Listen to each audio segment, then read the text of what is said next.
E oh,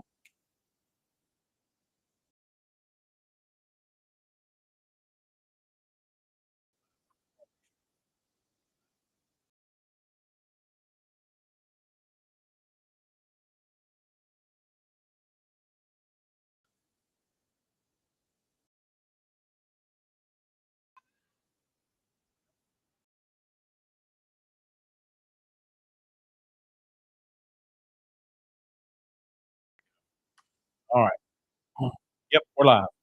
Good evening, lunatics. Welcome to another episode of the podcast. It is July 19th, Friday night. We're together in the same room yet again. Um, we're doing a orientation tomorrow, so let us know first how the audio sounds because I had to improvise and we're using some lapel mics here instead of our normal setup. So let us know how you're hearing us. And if you're joining from TikTok, because I just kicked the hornet's nest with a 60-second post, welcome to the shit show. Wow, it's been a busy week.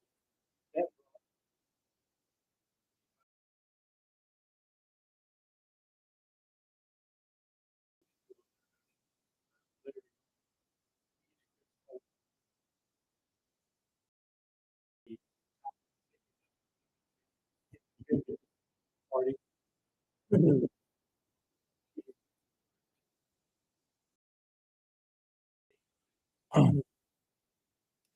Yeah, so this is who we are. This is what we do. We have a fleet of trucks leased to Landstar. We have an 18-month training program for people that want to learn how to own their own trucks, that want to learn how to be business people, they want to stop being slaves, stop being employees, and they want to know what to do. Somebody just said, can't hear you. Why is that can't be possible? Check your mic. Check it again.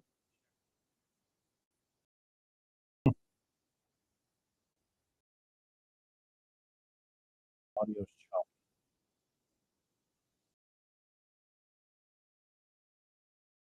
Again, video very laggy. Audio sounds like you're across.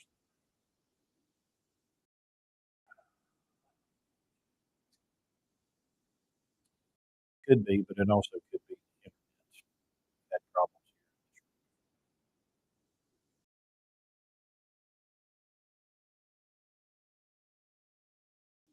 I am. Um, well,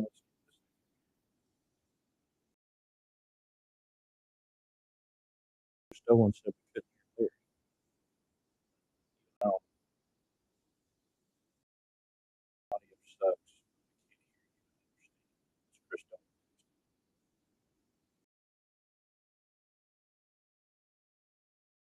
You understand. You can't.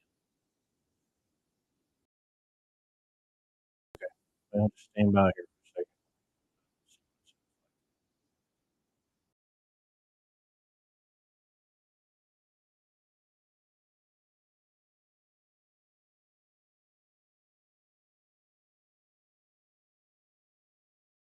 1, 2, 3, 4.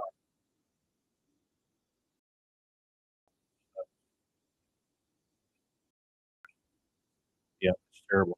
I don't know what's all right. Give me a second. Through this for a second. Have to figure out.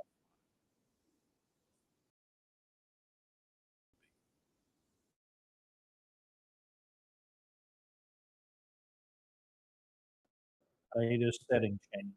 Let me know if that helps. Oh, they've had internet problems today here all day. Well, that I was 1, 2, 3. Half the world's had internet problems today, as I understand it.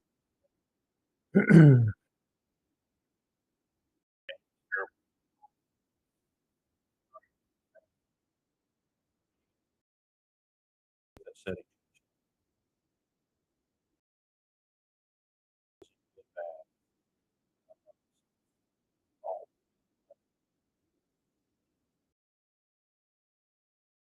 okay, let's see if that helped. Larry is good now. Larry's always good.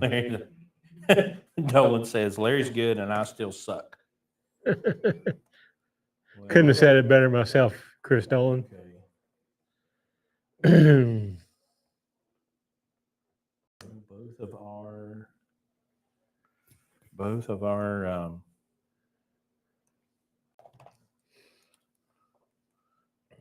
our settings are exactly the same. Everything is the same. Big Bad John on TikTok says much better. What say you, YouTube? Videos seem to come back from Latin, but the audio is distant still.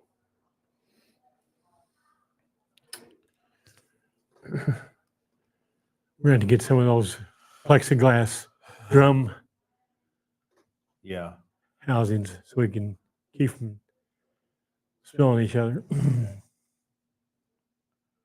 Greg says much better. Dwayne says sound good on Facebook. Somebody at TikTok says better. Okay, let's try this for a minute and see how it sounds. And Chris Dolan.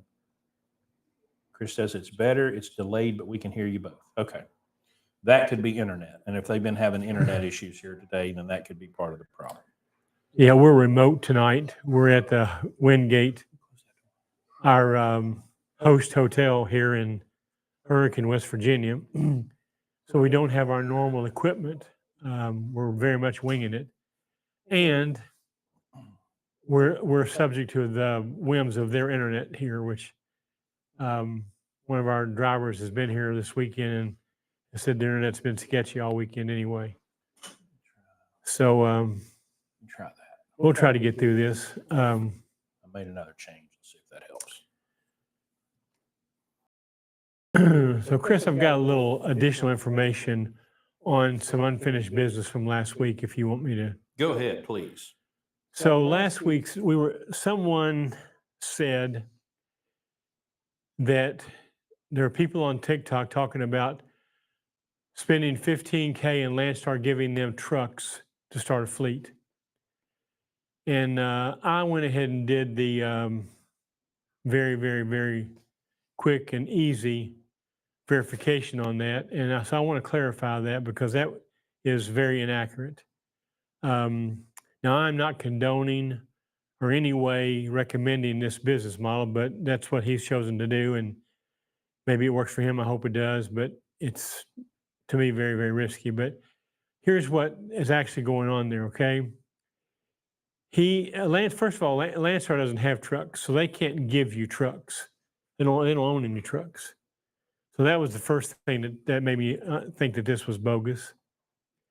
But what the guy's doing is he is approaching Landstar to be a fleet owner, and Landstar has basically told him the same thing they tell everybody. Well, you got to have a truck to be here.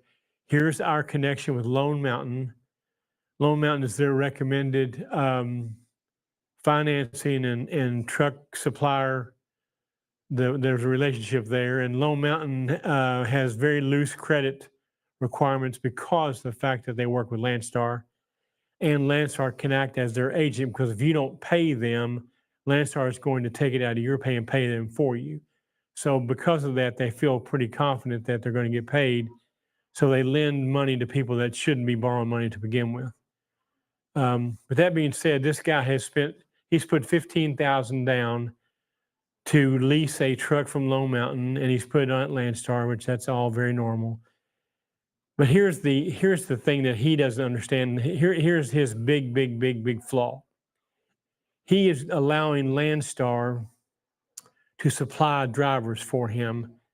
And here's how this works, okay? He's going to get on a list at recruiting of fleet owners who are in need of drivers. And everybody who calls Landstar, you're thinking about the truck driver driving down the road and they pull up behind a Landstar trailer. There's a big sign on the back door that says, all the things about Landstar, their phone number. Well, the truck driver goes, you know what? I'd like to go work at Landstar. So they call. Well, they find out with that phone call that you can't work at Landstar. You have to have a truck. So either you got two choices. You can go get yourself a truck, or you can come to Landstar and work for somebody who has a truck but no driver. And if that's the case, then you aren't working for Landstar. You're working for that truck owner. Now, I get calls every day from these folks, and I mean, none of them would pass our vetting to come here. Right. So if that's his supply of drivers, he's going to be woefully disappointed in how that business model works. But I just want to clarify that because the caller, or not caller, but commenter, left the impression that you could go to Landstar and give them 15K and they would give you trucks and hire drivers for you and put a fleet together for you, and that's just inaccurate. So I just Well, want I want to clear that up. So before I met you, right, I you believed you were lonely. I believed that I could buy additional trucks. I just needed to find drivers, right? And I knew I could quantify how much money I could make with my truck. So then I could quantify how much I could make with a second, a third, a fourth, or a fifth. And what Larry taught me, one of the very first things, was you can't hire yourself. Nobody is going to drive your truck the way you drive it. They're not going to take care of it the way you take care of it. They're not going to maintain it the way you would maintain it. They're not going to get the fuel mileage that you can get. Because I came from that world and I understood the value of good fuel mileage and taking care of the truck and preventative maintenance, it wasn't difficult for him. He didn't have to convince me to do any of that stuff. I already knew how to do that stuff, and I knew how important it was to do that stuff. And so it wasn't difficult for me to show the respect to both him and his equipment. I had a vested interest in it too, right? There was a selfish motivation in that if the truck broke down, I couldn't make any money. And I was so broke when I met Larry Long, I couldn't pay attention, right? So I was highly, highly, highly motivated to go out and make the most money that I could make. And let me add something to that. He wore my ass out going to the bank. That I did. So Not to withdraw, but to deposit, by the way. right. So when I came to Larry and I put to use the experience and knowledge that I had as a BCO, and I got in his truck in 2018, the market was pretty good. It wasn't 2021, 2020, or 2021, but the market was good in 18. Okay. My best year as a BCO, I think I made a net of about $75,000 or $80,000 after all my expenses were paid. Pre-tax income. I made $90,000 in 8 months driving for Larry Long at 25% of line haul and accessorials. There came a moment when I went, wait, hold on. So I just made more money driving his truck than I made driving my own truck, which is, says a lot about my previous operation, right? But this guy that he's talking about, who blocked me as soon as I commented on his post, I said, please don't do this. Because his basic thing was, well, all you have to do, and if somebody starts a sentence with all you have to do, let me assure you, that ain't all you have to do. Especially in trucking.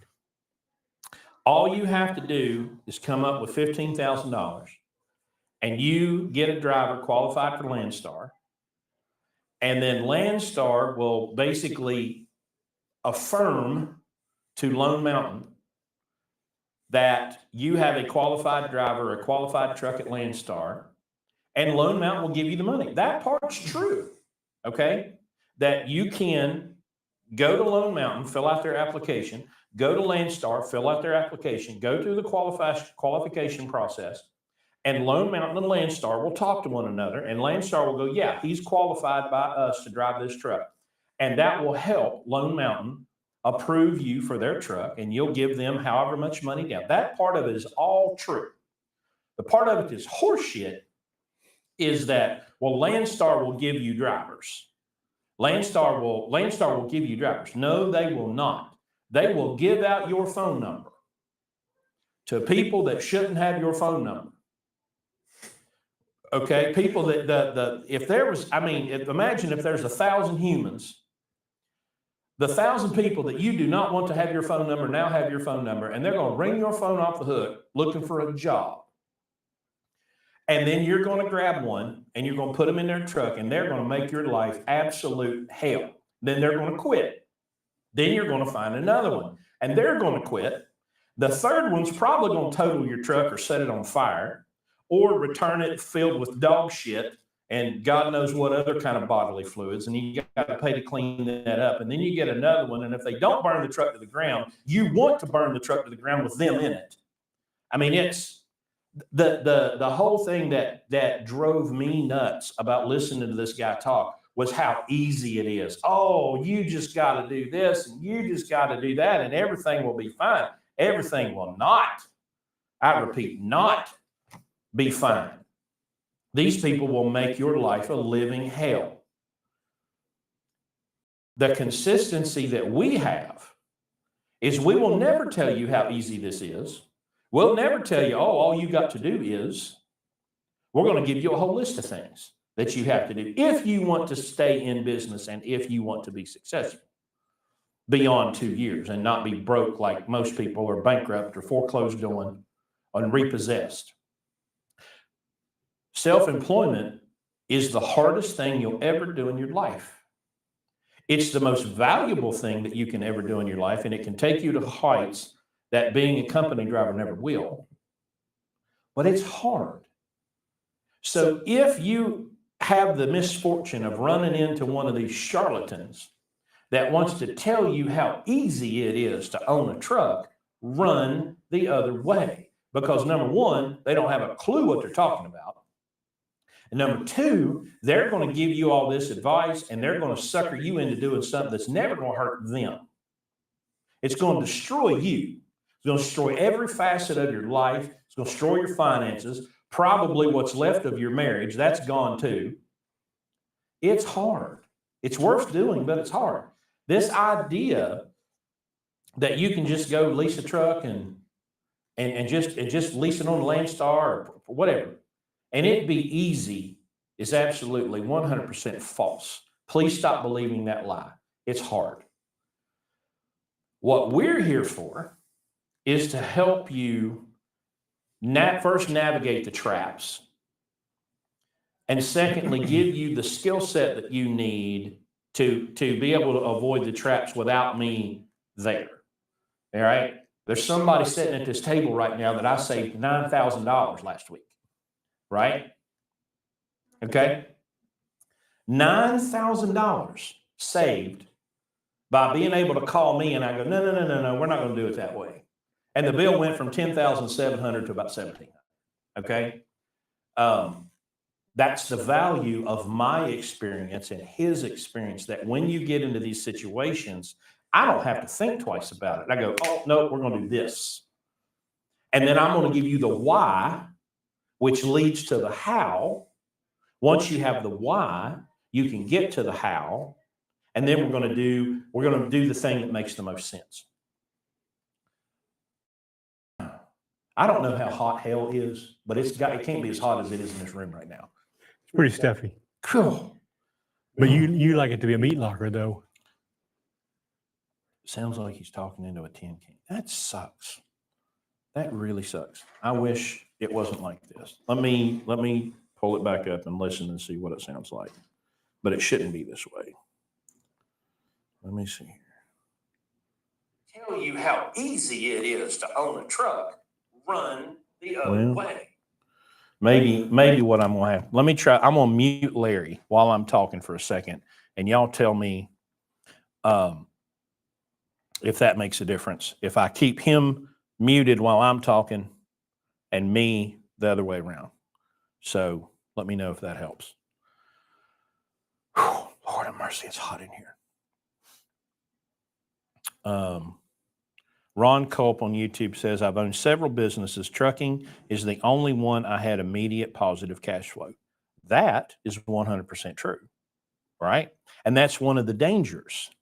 People that have never had a lot of positive cash flow If you go run a truck halfway decent, you can see $3,000 or $4,000 a week in positive cash flow.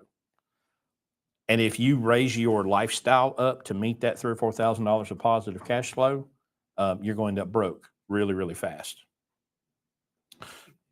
So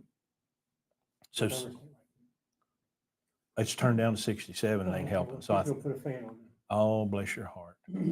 Bless your heart. Where'd you? Oh, well, I don't have. Oh, plug it into that right there. Unplug that right there. Mm-hmm.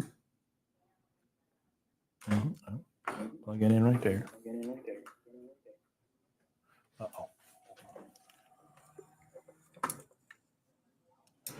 Okay. Somebody, yes, that's better. Okay. So now I'm going to have to remember to mute me while I'm talking. I'm going to mute me while you're talking. Okay. So anyway, being in business is awesome, y'all. Larry has said himself, he hasn't had a job since 1977. I'm technically an employee now. You know, I'm a W-2 employee working for Blue Ribbon, but this isn't like a job, you know, for me personally. You got anything to add to that? No. I mean, it is true you're a W-2 employee, but that's the legality of it. You know that to me, you're worth far more than that. And you're a substantial part of what this has become. It's just that I don't want to treat you in an unfair way. So we classify you as a W-2 employee, but that doesn't mean you do not have the employee mentality. And that's probably the most difficult thing that we have to make people understand. It's recurring. I mean, we see it every day. It's hard to break that. I mean, you know, most people were raised by their parents who had jobs, and you know, it was a lofty thing to stay with the same company for 65 years and retire and get a gold watch, and that was just the way things were. And the false sense of security that provides. But once you understand that security is only there until they don't need you anymore, and and the employee is going to say, "Yeah, but that's just a bad business person." No, it's not. That's a good business person, because if the company can survive without you, it's his job to run the company the most profitable way he can. So it gets very inhuman, which is why if you're the one calling the shots, there's the security.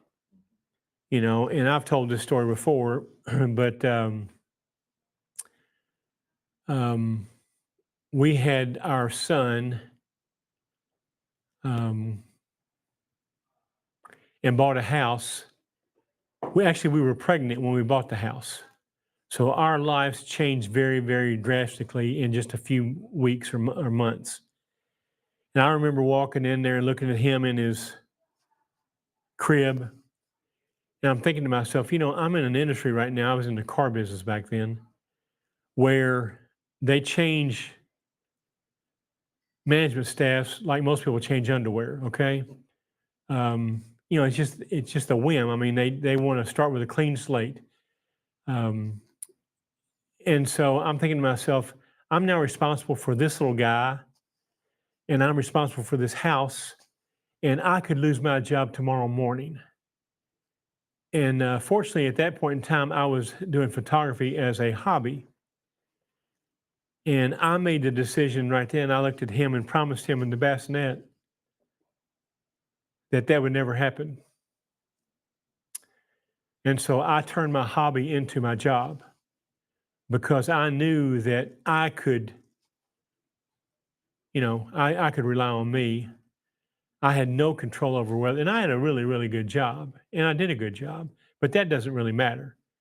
And so that's when it dawned on me. And then since then, of course, I've learned over and over and over again, and helping other people do the same thing, the value of self-reliance, and breaking the chains of entitlement and servitude.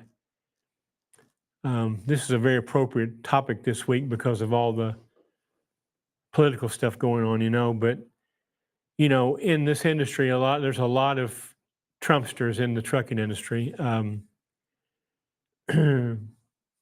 again, I'm not going to get into politics. I mean, Chris and I are very apolitical anyway, which is, I'm not very binary on some things, but here's the thing. If I question a conservative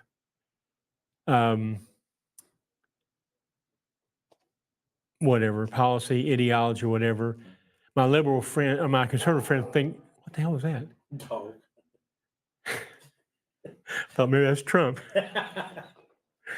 My conservative friend thinks I'm a liberal, and if I put out a liberal or support a liberal ideology, my conservative friend thinks I'm a liberal, and I'm neither one. I could care less. I mean, I'm a registered independent because I don't want to be a D or an R. I wish I could register as NI, not interested, but they won't let me do that. But I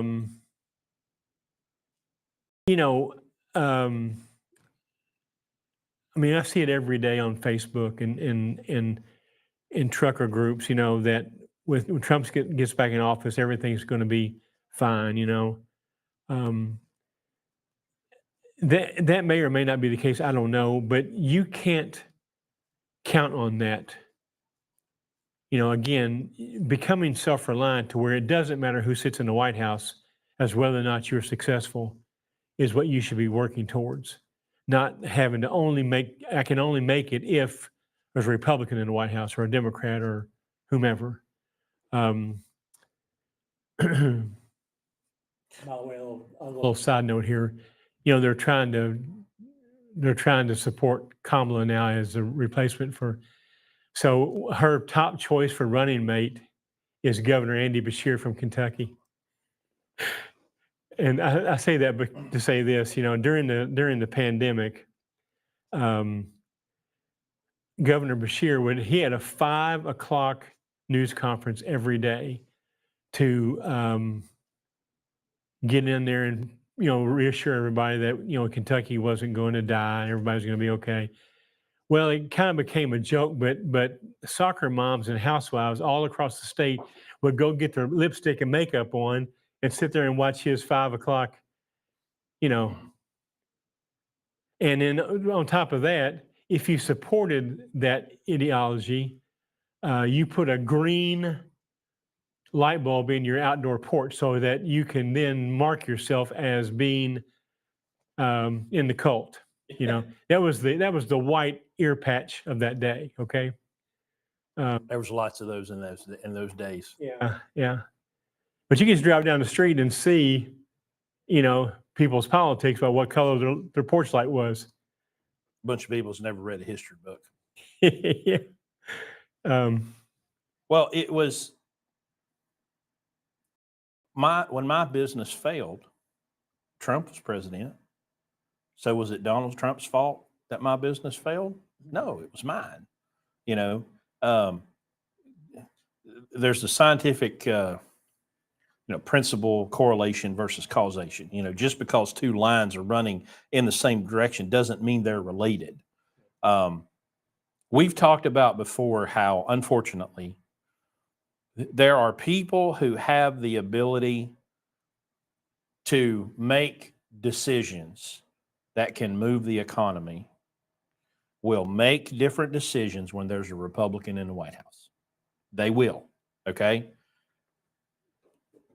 Love them or hate them, like it or not, there is some minor correlation with people who have money and can make decisions like that will breathe a sigh of relief. I'm not one of those people. But I know that my income, my value comes from what I do for other people, for what I do for our drivers, what I do for our mentoring clients, what I do for our shop customers. That's where my value comes from. So it doesn't matter at this point on an individual level. That reminds me that years ago, probably late 2008, 9, 10, somewhere in there, when Twitter really started becoming a thing. NASCAR, I don't know if I've told you this before, but NASCAR had come up with this social media room where they would watch all of these trends of what was happening on Twitter and Facebook to see how things were working. And they had one of the drivers, who was Clint Bowyer, who was he's kind of a nut, right? And he's standing in this room, and there's a USA Today reporter standing in there with him. And they're watching all these trends, some things that were happening on this big screen on Twitter. And Bowyer says, "Can I do anything to make that thing jump?" And he said, "Absolutely not. There's nothing that one individual could do to make that thing bump." And he pulled his phone out of his pocket, went to Twitter, and tweeted, "Dale Jr. sucks." And within seconds, he said, "Told you so," right? There are things that you can do as an individual that can have a ripple effect. But believing that what's happening with politics and even with laws, like there's so much almost like godlike faith that people put in to